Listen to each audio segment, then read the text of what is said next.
lighting that this house is, it's really cozy. So I thought we'd go over some of our design elements that we feel like has made this house really what it is, which every time we come in here, it's just like so therapeutic and so peaceful.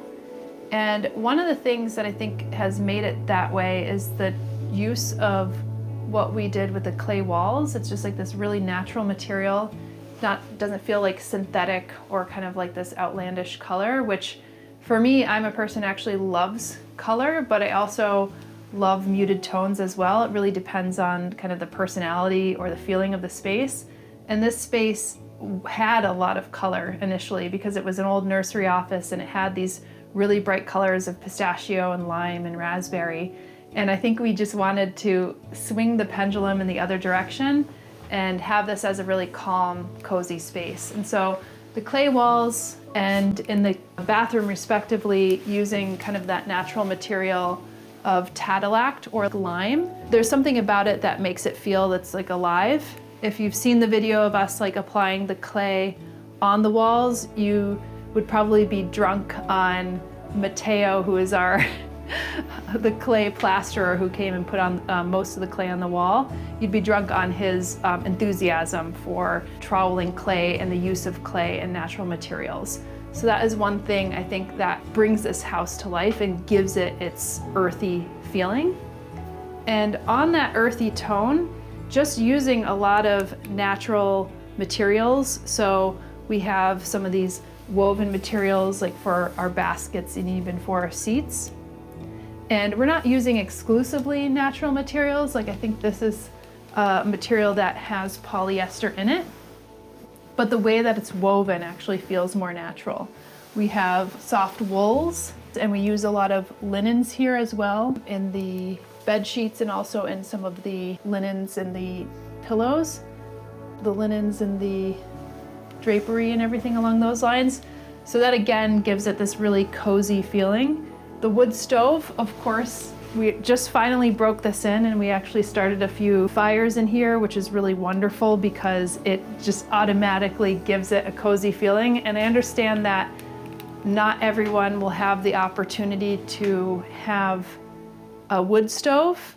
It's not always practical, but I did recently purchase a little light that looks like firelight. It's like an LED firelight. It actually didn't fit down here, so I have to get a smaller one, but our idea was to have a really soft, warm firelight for this lighting fixture. So when you turn it on, it looks like it's a candlelight.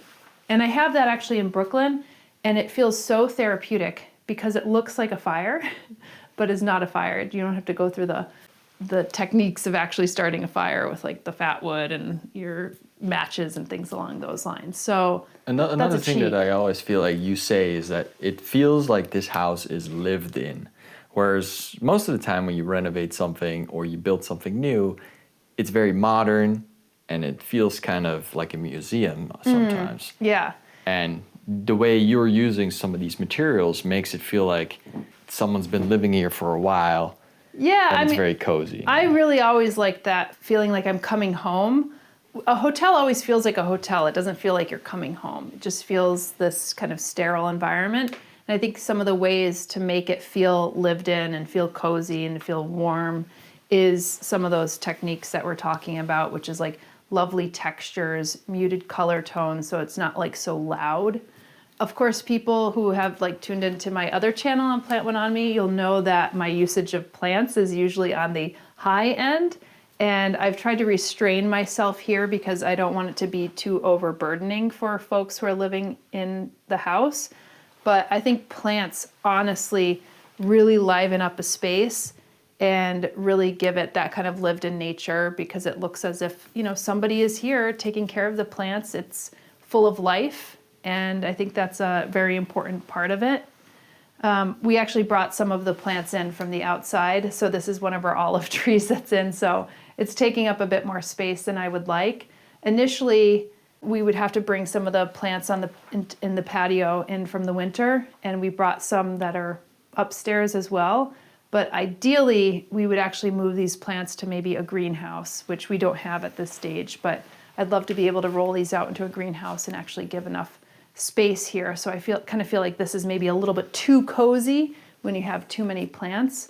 So I want to be a bit more restrained on that as well. So even the vessels that you put the plants in, this is an aged terracotta.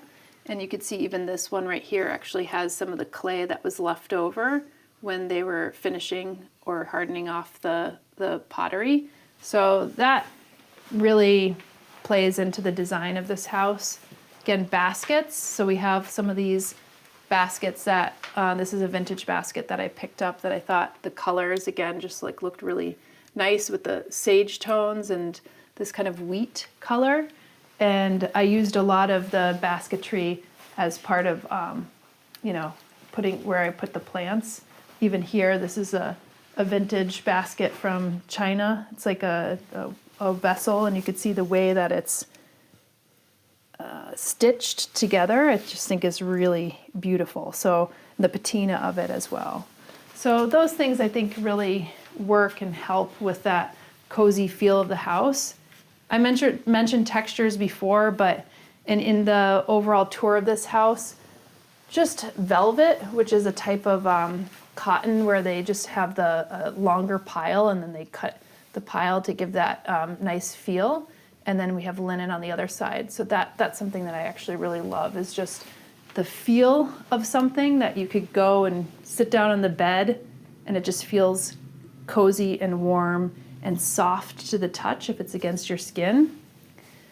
Lights, I had already mentioned some of the firelight, but we also, if you're afraid of like burning down the house or you don't trust yourself with candles, you could also get these little candles, and they run on batteries and they just turn on and off. Some people will use these for, I don't know, if you're like outdoors and you're having a dinner and the wind is blowing, you might want to have these, or if you have like weddings and things like that. But we have those all throughout the house, including in the bathroom where it's a bit of a smaller space.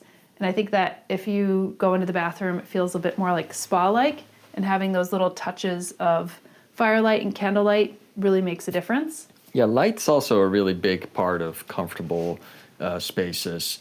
Instead of having everything just like monotone as far as the light, try to create more contrast, where you could see here in the bedroom, it's a lot darker than it is here in the living room. And then the kitchen is even brighter. So there's just like different volumes of light that will create a comfortable space. I think also when you're choosing lights for the home, like we tend to go with more golden light, so you could get those, what are those light bulbs? Get a Kelvin temperature? Yeah, the Kelvin temperature is a little like, what, 2,500 to 3,000? So 5,500 is daylight. Right. That's kind of what we are in now. But then 3,000 gets lower and warmer, and so it's a bit more golden. 2,000 gets really warm, almost too orange. Yeah, like if you put that on your skin, or you put your skin next to it, it's like.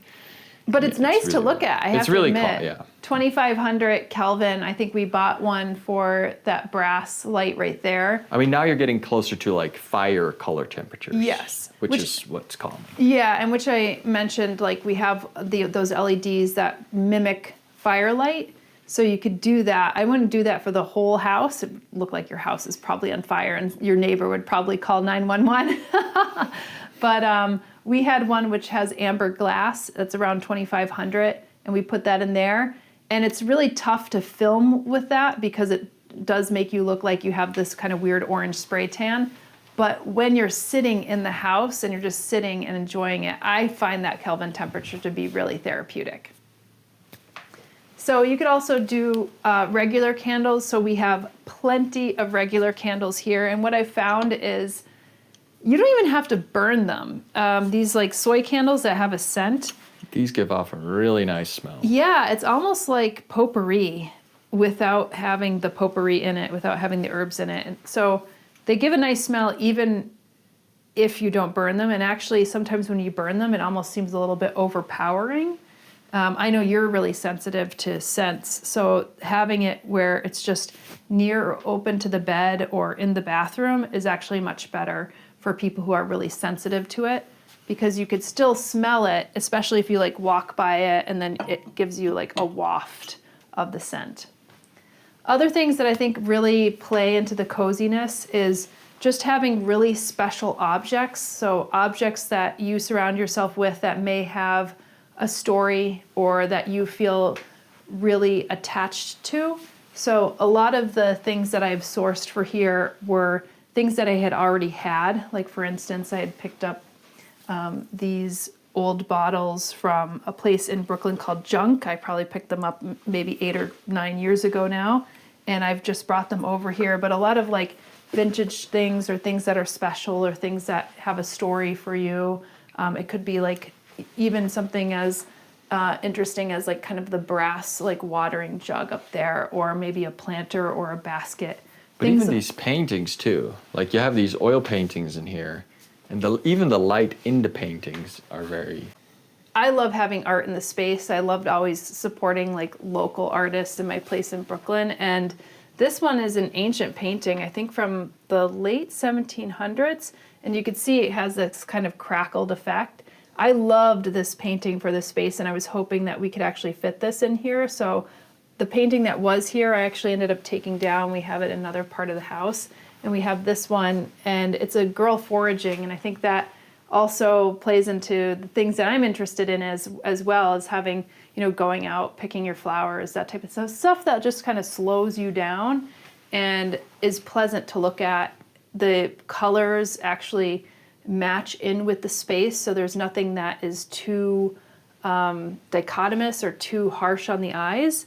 We were even thinking one of the changes that we're going to do is, covering up this metal thing. So we kind of did that with like this is the electrical box. So you want to have access to it. But so we painted it kind of a similar color, so it didn't have this like silver metal right here because it felt very just out of place. Felt too modern. So I think... Yeah, so the trick here is we did this with the electrical panel, but it really counts for everything or anything that may look like too out of place or too cold. Like a gray electrical box is a perfect example because it looks really cold and doesn't really make you comfortable. So trying to cover that up in a way where you still have access is like the right thing to do. Yeah, so one of the projects that we're going to do, I actually had this kind of gold gilt mirror from Brooklyn. This was actually my old roommate's mirror. It was given to her for her birthday. It even has like a little birthday memento on the back. But I pulled it out and I was like, well, let's see what the size of it. The size is actually perfect. It's like as if it were made to hide an electrical box. But we're thinking of actually putting it on a hinge so you could easily get to the electrical box and have a little note to know where it is, because if you do hide it, it could become, probably a catastrophe. So, but that with next to the image and the picture with a gilt frame as well, I thought looked really nice. And so these are things I think that are details that maybe people don't think about, but when you're actually sat in the house or sitting in the house and taking inventory of the space, your eye is drawn to something that may look out of place. And so it's trying to give that continuity within the space that I think really helps. Other things that I think make me feel comfortable within a space is having just beautiful old books that you just beckon you to pick up and read. So actually when I stay down here, one of the books that I'm reading right now is School of the Woods by William J. Long. And I love these old books. They're hard to come by, and sometimes they carry a price tag because, if you get an old book that has this kind of fabric cover and this like gilt design, and like sometimes you'll have gilt golden pages as well, but they're just really well done, and they have some really cool illustrations in many cases. And this is actually a book that I'm reading, so every night that I stay down here, I'll read like one more chapter. And so that's just a great way to feel, connected to what you're reading and connected to the space, having those beautiful books to read. I find myself when I'm in a place like this where there's no television, there's no too many electronics or anything like that, I find myself picking up books and like reading poetry again and doing sketches and things like that. So it's about creating a space where you don't feel bombarded with the barrage of like technology and everything that's going on in the world. Yeah, TV is another good example, just like the electrical panel, of just like an object in the space that could be, you know, not really comfortable unless you're using it to display something comfortable, like maybe a fireplace. You know, you have those videos that are like hours long and display like fire. So. Yeah, I know. I like the televisions have gotten really good now where like even Joey, when I went into his place in Brooklyn, he uses it to display some of his artwork, and the light on it is like really nice too. So it just looks like a slightly illuminated photo, which I think is really nice. In Brooklyn, when I first moved there and I had a roommate, she had a TV. So I never really grew up with a TV. My mom got rid of the TV when I was really young. So I didn't grow up with a TV, and I think like I am so thankful for my parents for that, because I think it's allowed me and afforded me the opportunity to go and do other things that I would always like go outside and stuff like that. And I really feel like it's a distraction. Even when I'm on like social media or anything, I feel like I get completely distracted. So not having that in specific spaces, I think, is really healthy. I think it's all about how you use it. It's not bad to have a TV, but because if you use it in a way where you could store it away behind doors, or you could display something that's very calming, I think it's just another tool that you could use to make your house comfortable. Well, that's what I was going to get to. Like in my space in Brooklyn, when I had a roommate, we did have a TV. She had one. It was the first thing I got rid of, but she would hide it behind this like Japanese blind. So in the space, and she did shiatsu massage. So she was also somebody who was like really zen and like didn't want to have that distraction, but also use the TV to like watch the news and all that other kind of stuff. So she would hide it behind a Japanese blind. But when she moved out, it was the first thing that I got rid of, because I did not like that big clunky television. It was like one of those old school ones. In the bathroom, this is some of the walls that I wanted to show you, with the lime walls or the Tadillac walls as well. Like these are things that we're just using some of the natural materials. So we're not using a lot of grout lines or things that are I guess like really busy. Well, that's a good point too, because grout lines can look very busy and chaotic versus a smooth, solid surface, no matter what it is going to be more calm. Yeah, and I think we even really thought through even the textures and the textiles, so having like more natural materials like that being used as like washcloths and things along those lines.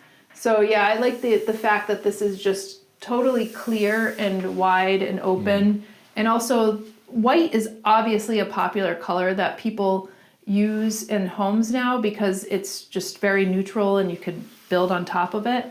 But for us, I think having a nice creamy color space or a limestone kind of space was really nice for the bathroom.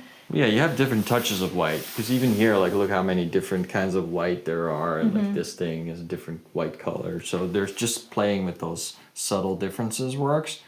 And then also light's so important, because one thing we're trying to do is grow some roses on this trellis on the other side of this wall. Yeah. And hopefully that will create some kind of dappled shade coming in here. But look how like light can be a really important part of making a place feel calming, especially if you filter it through like textiles, or here you have this glass door that has this semi-transparent glass in it. Yeah, so the light it gives a will bit be more filtered. diffuse light, for sure.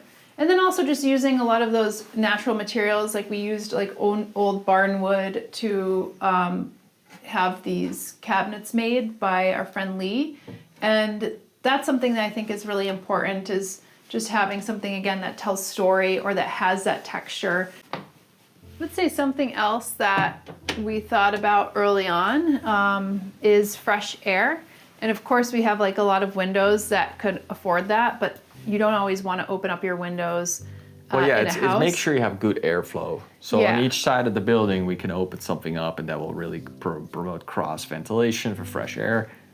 But then in the winter, like temperature and humidity is a huge comfort thing as well. Yeah. So making sure there's heat and fresh air is a good idea. We have these units here. These units here are a Luno system. Yeah. And we have one on either end of the house, and that actually allows for fresh air intake without having to open up a window. Yeah, which that's is for really in the good. winter. And actually that's really helpful because if you do have a wood stove here, again, it's only 600 square feet, and the wood stove is really nice, but it could get really hot, or if you're breaking the stove in, it could get it a little smoky. So having that fresh air system, also having the opportunity to be able to open up the windows is really important. And you see that we don't have any kind of duct work in this house. It's very small. If you had a lot of that duct work, I think it would actually take away from the home.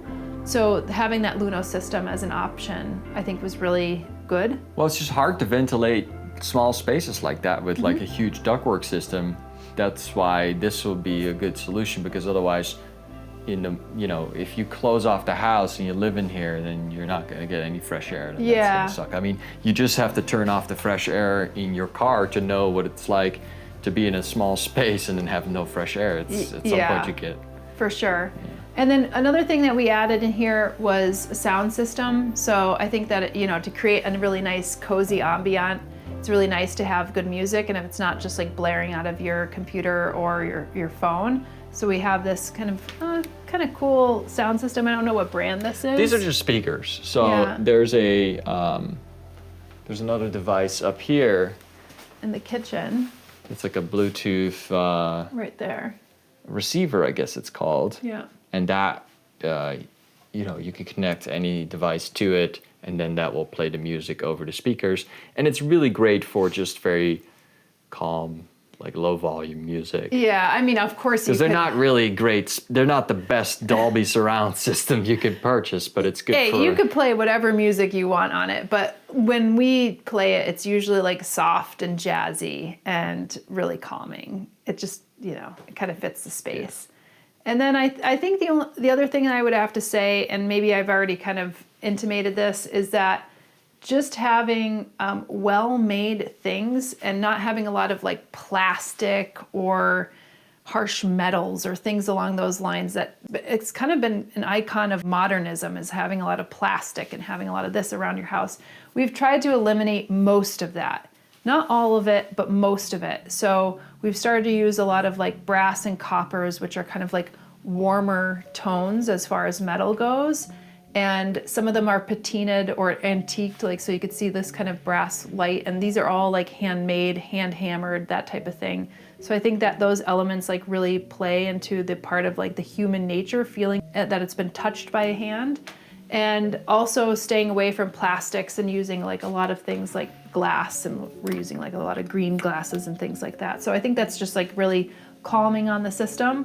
And choosing your colors wisely, I mentioned that before, but not having any of these kind of harsh contrasting colors, which is kind of hard for me because I am a person who really loves color, but we leaned into the fact that we wanted something that's a little bit more natural. I would say that those are some of the ideas that we had for making this house cozier, and I'm sure you might have some ideas as well, so you could share them in the comments below, but those were just some of ours.